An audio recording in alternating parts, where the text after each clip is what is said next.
Hello students, कैसे हैं? Lovely sir की तरफ से आपको प्यारी सी गुड मॉर्निंग। तो स्टूडेंट्स, आज का जो कंसेप्ट रहेगा वो रहेगा हमारा केमिस्ट्री का, जो क्लास 9th और 10th के लिए बहुत ही ज़्यादा इंपॉर्टेंट होने वाला है। स्टूडेंट्स, हम लोग क्या कर रहे हैं, आज करेंगे हम लोग chemical reactions and chemical equations. Chemical reactions क्या होती हैं, कितने टाइप्स की होती हैं, कैसे ये बनती हैं, ठीक है, इसके बारे में हम लोग क्या करेंगे, खुल के बात करेंगे। क्योंकि 90% स्टूडेंट्स को प्रॉब्लम आती है केमिस्ट्री में, मतलब दो ही तो कंसेप्ट्स हैं, एक है मैथमेटिक्स और एक है केमिस्ट्री, जिससे बच्चे क्या करते हैं, दूर भागते हैं। लेकिन आज हम लोग इस तरह से इसको डिस्कस करेंगे कि आपको केमिस्ट्री से लव हो जाएगा, क्योंकि केमिस्ट्री का मतलब ही लव है भाई।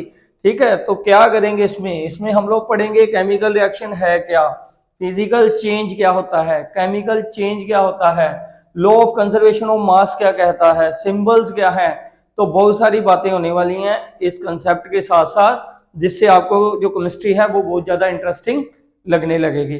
तो स्टूडेंट्स, चलिए करते हैं शुरुआत। सबसे पहले हमारे कंटेंट्स देख लो। Chemical reaction, reactant and products, law of conservation of mass, balance the equation and the types of reaction. ये 5 जो है हमारे मेन कंसेप्ट हैं, जिसमें हमारा chemical reaction and equation chapter जो होगा वो पूरा कंप्लीट होगा। 2 या 3 वीडियोस इसमें बनेंगी और आपको क्या करना है, शुरू से ही इन वीडियोस को देखना है, क्योंकि ये 10th का चैप्टर है। तो कुछ जो 9th में भी हम लोग ना इसी तरह का एक लेसन करके आते हैं, जिसमें केमिकल रिएक्शंस, केमिकल स्ट्रक्चर या स्ट्रक्चर ऑफ एटम वगैरह हमने पढ़े हैं, तो उससे भी थोड़ा बहुत ना क्या होता है, रिलेटेड होता है। तो इसलिए ये 9th और 10th का हम लोग क्या करते हैं, कॉम्बिनेशन रखते हैं इस चैप्टर को, अकेला 10th का ना कहें, 9th और 10th का कहते हैं। ठीक है, तो चलिए करते हैं शुरुआत। सबसे पहले देखते हैं केमिकल रिएक्शन होता क्या है। कहता है ये वो रिएक्शंस होती है जिसमें कोई भी प्रोडक्ट जो होता है रिएक्ट करके नए प्रोडक्ट को बनाता है, यानी कि the chemical reactions in which the new substances are produce. नए सब्सटेंसेस बनते हैं, नई चीजें बनती हैं, जिसकी प्रॉपर्टीज जो होती हैं बिल्कुल अलग होती हैं फ्रॉम द रिएक्टेंट, यानी कि जिससे वो बनता है ना, उससे क्या होता है, बिल्कुल अलग होता है। तो ठीक है स्टूडेंट, सबसे पहले कंसेप्ट को समझो। केमिकल रिएक्शन कहता था reactions in which substance change into new substance, मतलब कोई सब्सटेंस है ऑलरेडी एग्जिस्ट कर रहा है और वो क्या करता है, आफ्टर रिएक्टिंग विद समवन, किसी के साथ रिएक्ट होकर नया प्रोडक्ट बना रहा है, उसे कहते हैं हम लोग केमिकल रिएक्शन। और जो प्रोडक्ट बना, यानी कि जो नया सब्सटेंस बना ना, उसकी प्रॉपर्टीज जो होंगी वो पहले वाले से बिल्कुल अलग होंगी, एकदम अलग होंगी, इसके साथ बिल्कुल भी नहीं मिलेंगी। देखिए कैसे, एग्जांपल को समझिए। बेस्ट एग्जांपल लेके आया हूं आपके लिए। ठीक है, कार्बन को मीन का मान लो कि आप कोयले को जलाते हो, ठीक है जी, in the presence of oxygen. और ये भी आपको पता है क्योंकि क्लास 6 से स्टार्ट हो जाता है कि oxygen is supporter of combustion, यानी ऑक्सीजन जो है किसी भी चीज को जलाने में क्या करती है, सपोर्ट करती है। ठीक है स्टूडेंट, तो इसमें क्या है कि कार्बन को जलाया गया ऑक्सीजन की प्रेजेंस में, तो प्रोडक्ट बना कार्बन डाइऑक्साइड, कार्बन डाइऑक्साइड। अब बात करते हैं कि मैंने जैसे कि बोला कि जो नया प्रोडक्ट बनता है इसकी प्रॉपर्टीज जो होती हैं बिल्कुल अलग होती हैं। जैसे यहाँ पे देखा जाए तो कार्बन है, कार्बन खुद जलता है, कार्बन खुद जलता है, और ऑक्सीजन जो होती है उसको जलने में क्या करती है, मदद करती है, यानी कि एक कंबस्टेबल है, दूसरा सपोर्टर ऑफ कंबशन है। अब दोनों का जो प्रोडक्ट बना वो बना हमारे पास कार्बन डाइऑक्साइड। अब कार्बन डाइऑक्साइड क्या होती है भाई, ये सब लोगों को पता है कि कार्बन डाइऑक्साइड जो होती है ना तो खुद जलती है ना किसी को जलने देती है, बल्कि अगर कोई चीज जल रही होती है तो आग बुझाने वाले जो यंत्र होते हैं, फायर एक्सटिंग्विशर्स होते हैं, उनमें भी हम लोगों को कार्बन डाइऑक्साइड गैस को क्या करते हैं, यूज करते हैं। तो हुई ना बिल्कुल अलग प्रॉपर्टी। तो इसी तरह से हम लोगों को स्टूडेंट समझना है कि कौन सी चीज किसके साथ क्या करती है, रिएक्ट करती है। ठीक है, तो अभी क्या कर रहे हैं हम लोग, देख रहे हैं कि नए सब्सटेंस बन रहे हैं, बिल्कुल अलग है। एग्जांपल मैंने बढ़िया सी आपको दे दी है। अब बात करते हैं केमिकल रिएक्शन कितने तरह की होती है। हमारी डेली लाइफ की अगर बात करें तो स्टूडेंट सुबह उठते ही आपका जो है ना केमिकल के साथ वास्ता पड़ जाता है। अब कैसे बताएं, इसलिए बताते हैं। चलिए, सबसे पहले उठते ब्रश करते हो भाई, ब्रश में क्या करते हो आप लोग, किसी भी तरह की टूथपेस्ट को यूज करते हो तो वो किसकी बनती है, केमिकल की। नहाने के लिए साबुन इस्तेमाल करते हो, ठीक है जी, वो किसका बनता है भाई, वो भी बनता है केमिकल्स का। ठीक है, मतलब सुबह से लेके शाम तक आप केमिकल्स में ही रहते हो, लेकिन हम लोगों को क्या होता है कि भाई मिल गया तो खा लिया, ठीक है, तो बस बात खत्म। लेकिन क्वेश्चन रेज हमें नहीं करना है, ठीक है, क्योंकि क्वेश्चन रेज करेंगे तो भाई फिर हम साइंस के एक्सपर्ट नहीं हो जाएंगे, ठीक है, तो बस वो तो हम करते नहीं है। तो इसलिए हर चीज में अगर क्वेश्चन रेज करोगे ना, तो ये केमिस्ट्री तो मेरे ख्याल से 7 साल के बच्चे को भी आ जाए, ठीक है। तो चलिए बात करते हैं केमिकल रिएक्शन कितने टाइप की है। केमिकल रिएक्शन है 2 टाइप की। पहली टाइप कौन सी है, फिजिकल चेंज, दूसरी है केमिकल चेंज, यानी फिजिकल रिएक्शन और केमिकल रिएक्शन।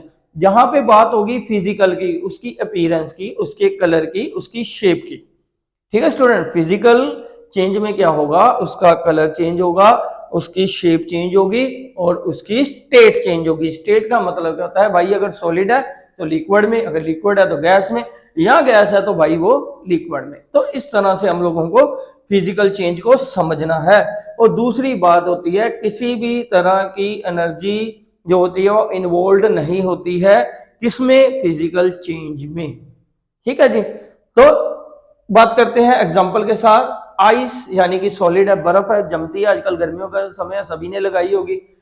बर्फ को थोड़ी देर बाहर निकाल दीजिए, 2 घंटे के बाद देखना वो सारा पानी बन जाएगा। वाटर, वाटर क्या आ जाता है, लिक्विड स्टेट, एक्वा स्टेट में आ जाता है। अगर और चाहिए तो उस पानी को उठा के गैस में रखो, 20 मिनट उसको उबालो, उसमें से स्टीम निकलनी शुरू हो जाएगी, स्टीम में भाप निकलनी शुरू हो जाएगी।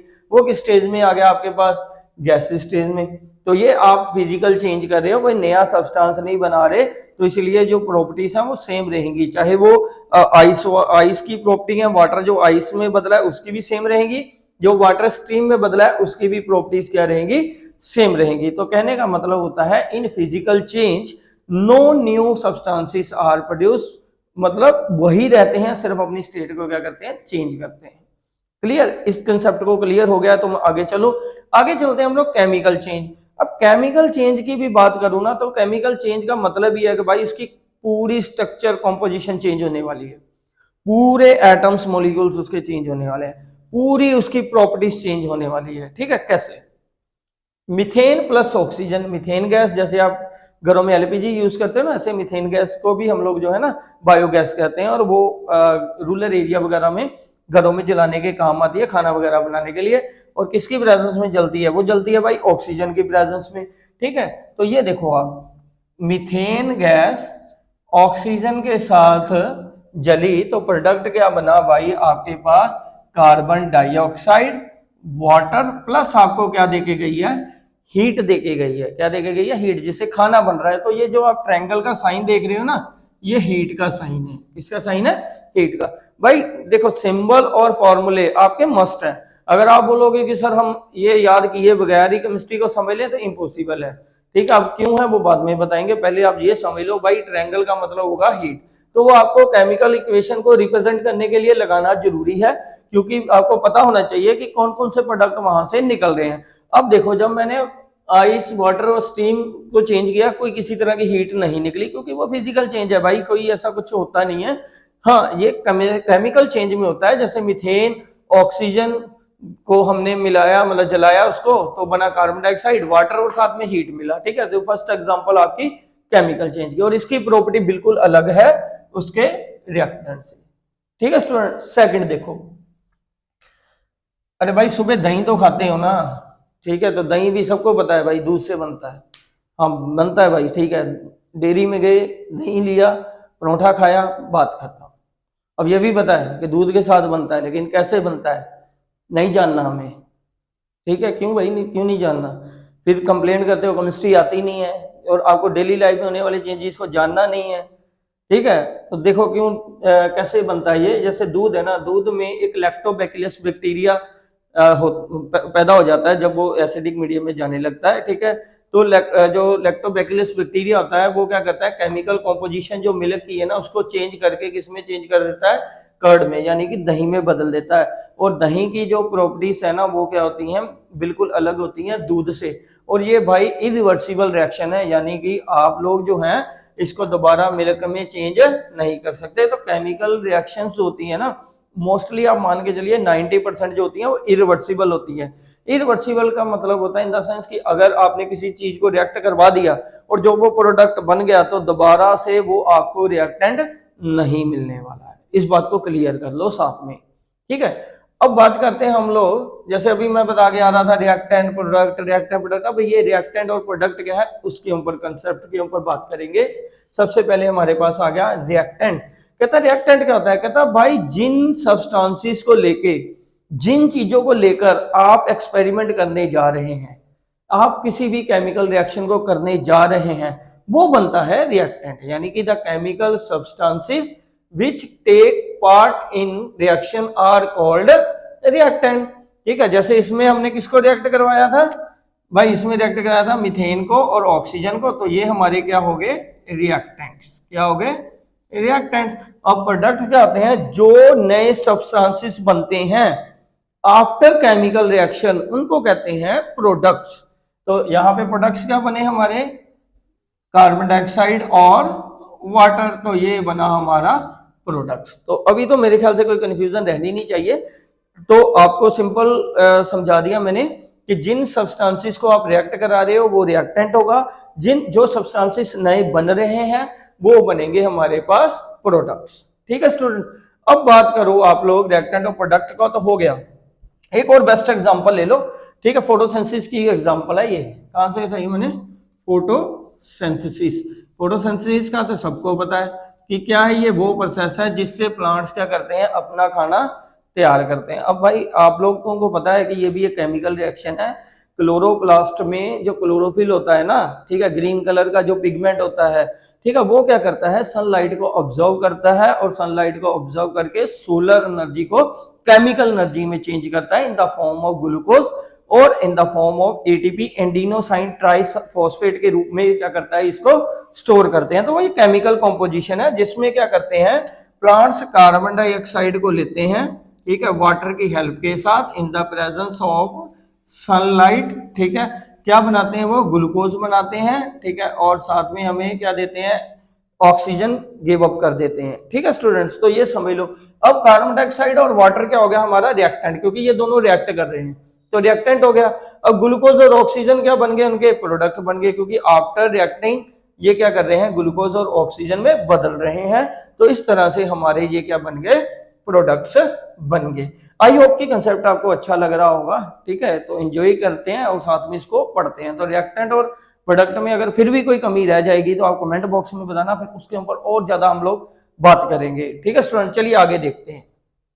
नाउ स्टूडेंट्स देखिए, आगे हम करते हैं बात लॉ ऑफ कंजर्वेशन ऑफ मास की। ठीक है, कंजर्व क्या होता है, कंजर्व होता है सेव करना किसी चीज को, मतलब आप क्या कहते हैं ना, सेव करके रख लेते हैं। तो कंजर्वेशन का मतलब होता है कि भाई मास जो होता है ना वो हमेशा जो होता है सेव रहता है, सेम रहता है, कभी भी जो है वो खत्म नहीं होता, ना कभी बनता है। तो इस लॉ को पहले तो डिफाइन करते हैं, mass can neither be created nor be destroyed but can be change from one form to another form. Mass कभी ना तो बनेगा ना खत्म होगा, हाँ ये एक रूप से दूसरे रूप में क्या हो जाएगा, चेंज हो जाएगा। ये इसकी छोटी सी डेफिनेशन है। अब उसके बारे में बात करते हैं एग्जांपल की। इसको भाई देखिए, केमिस्ट्री या साइंस, मैं सीधी बात बताता हूं कि हम लोग कहे सुने पे विश्वास नहीं रखते। मैं अपनी बात बताता हूं कि शुरू से ही क्वेश्चन रेज करता था, ठीक है, शैतानियां भी करता था। आपकी एज में ऐसा कुछ है नहीं है, लेकिन हाँ जैसे ही हम लोग इतना शैतान था कि केमिस्ट्री लैब में जाते थे ना तो टीचर बोल देते थे, भाई शैतानी क्लास में ठीक है, यहाँ लैब में आके कुछ उल्टा पुल्टा ना कर देना, कहीं तू भी जाए और साथ में हमें भी ले जाए। ये सच बता रहा हूँ, कोई भी मेरा टीचर मिले तो पूछ लेना। तो इसलिए कहता हूँ भाई बी केयरफुल, यहाँ पे लिखने से कुछ नहीं होगा, मैं जो मर्जी लिख दूंगा, लेकिन जैसे ही आप उसको लेबोरेटरी में जाके भाई प्रैक्टिकल करने की कोशिश करेंगे, हो सकता है वो आपको नुकसान हो जाए। तो इसलिए जब भी आप प्रैक्टिकल या एक्सपेरिमेंट कोई करें तो बी केयरफुल। ठीक है, तो अब बात करते हैं कि लॉ ऑफ कंजर्वेशन ऑफ मास की। तो मास को कहता है आप प्रूव करके बताइए, क्योंकि बातें करने से कुछ नहीं होगा कि मास चेंज नहीं होता, वो सेम रहता है। ठीक है, तो ठीक है भाई, मैं करके भी दिखाता हूं। एग्जांपल देखिए, सबसे बेस्ट एग्जांपल है भाई सिल्वर नाइट्रेट सोडियम क्लोराइड। जब सिल्वर नाइट्रेट और सोडियम क्लोराइड आपस में रिएक्ट करेगा तो बनेगा silver chloride plus sodium nitrate. ठीक है, सोडियम नाइट्रेट। तो इसमें क्या होता है कि इनका मास निकाल लेंगे। अब नाइट्रोजन का 14 है, ऑक्सीजन का 16 है, एजी का 54 है, वो काफी ज्यादा 108 है उसका सिल्वर का एटॉमिक मास। तो ये आपके लिए बड़ा ऊपर चला जाएगा। आपके लिए एक छोटी सी एग्जांपल मैं लेके आया हूं जिससे आप इजीली बड़ा जल्दी ऑब्जर्व करोगे। देखो, कार्बन प्लस ऑक्सीजन को रिएक्ट करके बना दिया कार्बन डाइऑक्साइड। अब हमने क्या करना है, प्रूव करना है कंजर्वेशन ऑफ मास को। तो सबसे पहले मास ऑफ रिएक्टेंट को देखते हैं हम लोग। यहाँ पे है कार्बन, कार्बन का मास है 12, ठीक है। ऑक्सीजन है 2, यानी 2 मॉलिक्यूल्स ऑफ ऑक्सीजन है, तो 2 multiply by atomic mass of oxygen that is 16। तो इनको प्लस किया तो बना 44। तो 44 is the mass of the reactant. अब बात करते हैं प्रोडक्ट की। प्रोडक्ट बना हमारे पास कार्बन डाइऑक्साइड। तो कार्बन डाइऑक्साइड का भी जब हमने मास कैलकुलेट किया तो बना 44। तो आपने देखा ना कि मतलब राइट हैंड साइड जो है वो लेफ्ट हैंड साइड के क्या आ गई, इक्वल आ गई। तो ये प्रूव करता है कि आपका जो मास है रिएक्टेंट का वो हमेशा किसके इक्वल होता है, प्रोडक्ट के इक्वल होता है। ठीक है, तो ये विद एग्जांपल्स करवाता हूं ताकि आपको भी कोई डाउट ना रह जाए। ठीक है, और मुझे भी ना लगे कि हाँ यार मैंने बच्चों को बता दिया है, अब बच्चे इसे सोचेंगे कि सर ने करके तो बताया नहीं है, कैसे होगा, हम लोग अगर न्यूमेरिकल आ जाए तो कैसे करेंगे। तो ढेर सारी बातें हो जाती हैं। और मेरी शुरू से आदत रहती है, चाहे हमारे इंस्टीट्यूट में आने वाले ऑफलाइन स्टूडेंट्स हों चाहे ऑनलाइन स्टूडेंट्स हों, हम लोग सबको जो होता है एलेबोरेशन के साथ समझाते हैं और ऐसा समझाते हैं कि उनको बाद में भूलेगा नहीं। ठीक है, तो ये हमारा लॉ ऑफ कंजर्वेशन ऑफ मास भी हो गया। ठीक है, तो हमारा कौन कौन सा कंटेंट क्लियर है, केमिकल रिएक्शंस क्लियर है, रिएक्टेंट एंड प्रोडक्ट्स क्लियर है, law of conservation of mass clear है, बैलेंस द इक्वेशन रह गया है वो हम करेंगे कल। लेकिन उससे पहले क्यों, कल का कारण है भाई ऐसा है क्योंकि आज को जो मैं काम देता हूं ना, जैसे कल भी मैंने कोई लेक्चर दिया है फिजिक्स के ऊपर 10th क्लास के लिए, तो उनको भी मैंने कल गोल्डन रूल्स गोल्डन टिप्स बता दिए थे। मैंने बोला था भाई आराम से 1-2 दिन आप उनको पढ़ो, जब आपको वो समझ लग जाएंगे उसके बाद हम लोग क्या करेंगे 5-7-10 एग्जाम्पल भी कर लेंगे, कोई दिक्कत नहीं होने वाली है। ठीक है, आज हमारा फर्स्ट डे है और फर्स्ट डे में ही मैंने इतना कुछ बता दिया है, तो एक आधा दिन तो भाई आपको भी चाहिए इसको समझने के लिए, इसलिए सारा कुछ आज ही नहीं करवा रहे हम लोग, धीरे धीरे करवा रहे हैं। लेकिन बैलेंस द इक्वेशन के लिए जो चीज जरूरी है ना वो आज करवाऊंगा, ताकि एक आधा दिन आप लोग भी घर पे प्रैक्टिस करके होमवर्क करके रखना, क्योंकि जिस दिन बैलेंसिंग कराऊंगा और टाइप्स ऑफ रिएक्शन कराऊंगा तो 2-3 दिन के वीडियोस, मैंने बोला ना 2-3 वीडियोस में क्लियर होगा ये चैप्टर। तो उसके लिए आपको जरूरी है भाई समझना कि सिंबल्स और इक्वेशंस क्या होते हैं। ठीक है, तो सिंबल्स और इक्वेशन क्या होते हैं, जैसे अभी अगर सिंपल सी बात करूं भाई, मान के चलिए कि मैं हिमाचल का रहने वाला हूं, तो मेरी मदर टंग हिमाचली है। ठीक है, हिंदी भी बोल लेते हैं, इंग्लिश भी बोल लेते हैं और पंजाबी भी बोल लेता हूँ बड़ी अच्छी। तो पंजाब में रहने वाले पंजाबी बोलते हैं, महाराष्ट्र में रहने वाले जो मराठी बोलते हैं, गुजरात में रहने वाले गुजराती बोलते हैं, बंगाल में रहने वाले बंगाली बोलते हैं। अब कारण क्या होता है, क्योंकि वो रीजनल लैंग्वेज होती है, हमें इजीली जो होता है अगर जहाँ पे रहना है ना तो उनकी लैंग्वेज को समझना पड़ता है, उनके साथ कम्युनिकेशन के लिए, उनके साथ बिजनेस के लिए, है ना।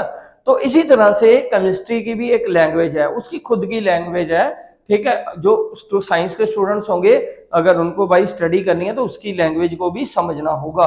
तो उनकी जो लैंग्वेज है वो क्या है, वो है सिंबल्स एंड इक्वेशंस। ठीक है स्टूडेंट्स, सिंबल्स एंड इक्वेशंस, यानी कि ये क्या है भाई, क्या होते हैं, लैंग्वेज ऑफ केमिस्ट्री है which helps to write and balance equation, यानी कि इक्वेशंस को लिखने के लिए और उनको बैलेंस करने के लिए। ठीक है, हम लोग क्या करते हैं, इसका इस्तेमाल करते हैं, तो इनको कहते हैं हम लोग सिंबल्स एंड इक्वेशंस। ठीक है, अब बात करते हैं सिंपल भाषा में समझाता हूं। देखिए, कैल्शियम ऑक्साइड जिसको क्विकलाइम भी कहते हैं। ठीक है, अब ये क्या होता है, जो घरों में चूना करते हैं ना इसको कली कहते हैं, आप लोग दीवारों वगैरह में करते हैं, पहले करते थे, अब तो डिस्टेम्पर और पेंट आ गए, तो कलिए वगैरह का नाम होता था भाई कैल्शियम ऑक्साइड। फिर आ गया वाटर। ठीक है, जब उसको पानी डालते थे ना तो भाई ऐसे उबलती थी, और इतना उबलती थी ना कि उसमें से इतनी ज्यादा हीट निकलती है ना कि मतलब छोड़ दियो बस, ऐसा होता है। ठीक है, तो अब कैल्शियम ऑक्साइड और वाटर जब मिलते थे ना तो बनता है calcium hydroxide plus heat. Plus heat का जरूरी है भाई, सिंबल मैं पहले ही बता के आ चुका हूं कि आपको बताना होगा कि कोई रिएक्शन हो रही है उसमें हीट अब्जॉर्ब हो रही है या हीट निकल रही है, तो वो रिप्रेजेंटेशन बहुत ज्यादा जरूरी है आपके लिए। अब बात करते हैं कि हीट निकली तो बना कैल्शियम हाइड्रोक्साइड। अब क्या होता है कि यार इतने बड़े बड़े वर्ड्स थोड़ी कोई लिखेगा। ठीक है, तो उन्होंने क्या कहा कि भाई छोटे छोटे सिंबल्स बना लिए रिप्रेजेंट करने के लिए। जैसे कैल्शियम ऑक्साइड है, उन्होंने कैल्शियम का सिंबल दे दिया Ca और ऑक्साइड का दे दिया O, यानी कि calcium oxide CaO plus water का दे दिया H2O। फिर जो कैल्शियम हाइड्रोक्साइड बना Ca ब्रैकेट में OH2 प्लस डेल्टा दे दिया आपके पास इक्वेशन हीट के लिए, रिप्रेजेंटेशन के लिए। ठीक है, तो इस तरह से उन्होंने क्या कर दिया कि अपने वर्ड्स को एक सिंबल्स में कर दिया, जिससे उनका क्या होता था, टाइम भी बचता था। और दूसरी बात होती है टाइम तो बचता ही है, इजिली उनको अंडरस्टैंड करने के लिए, समझने के लिए हमें क्या करना पड़ेगा भाई, इनके सिंबल्स और इक्वेशंस को याद करना पड़ेगा। और 9th क्लास में आई होप कि सभी के क्लास में या स्कूल में या कोचिंग में करवाए होंगे सिंबल, तो कम से कम 20 तक सिंबल, ठीक है, विद एटॉमिक नंबर और एटॉमिक मास आपको आने चाहिए। उसके बाद ही आपकी जो है केमिकल जो बैलेंसिंग है वो होगी और न्यूमेरिकल्स होंगे। तो याद रखना स्टूडेंट्स, मतलब 20 तक, 1 से लेके 20 तक, ये लाइन वाइज होने चाहिए। जैसे पहला है हाइड्रोजन, फिर है helium, lithium, beryllium, boron, carbon, nitrogen, oxygen, fluorine, neon, sodium, magnesium, aluminium, silicon, phosphorus, sulphur, chlorine, argon, potassium, calcium, ऐसे करके 20 एकदम लाइन से होने चाहिए।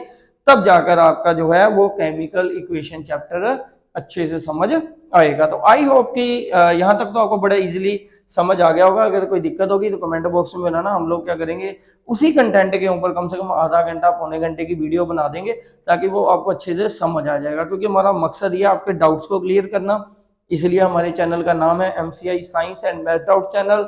और भाई जिन्होंने अभी तक सब्सक्राइब नहीं किया है वो सब्सक्राइब कर लीजिए, लाइक कीजिए, शेयर कीजिए। और मेरी स्टूडेंट से रिक्वेस्ट है कि भाई आप वीडियो तो देखते हो, फिर आप उसे शेयर क्यों नहीं करते हो? अगर हम लोग इतनी मेहनत से आपके लिए कंटेंट लेके आ रहे हैं, तो आप 1 मिनट निकाल के अपने दोस्तों को, अपने रिश्तेदारों को ये वीडियोस तो शेयर करो, उनको बोलो भाई सब्सक्राइब करो, बड़े अच्छे अच्छे कंटेंट्स आते हैं, इजी वे में हम लोग समझते हैं। ठीक है, तो मिलते हैं स्टूडेंट फिर कल नए कंटेंट के साथ। ठीक है, तब तक आप क्या करिए, केमिस्ट्री के साथ केमिकल रिएक्शन कीजिए, और सबसे बड़ी बात, हर एक रिएक्शन में हाथ खड़ा कीजिए भाई, क्वेश्चन है। बाय।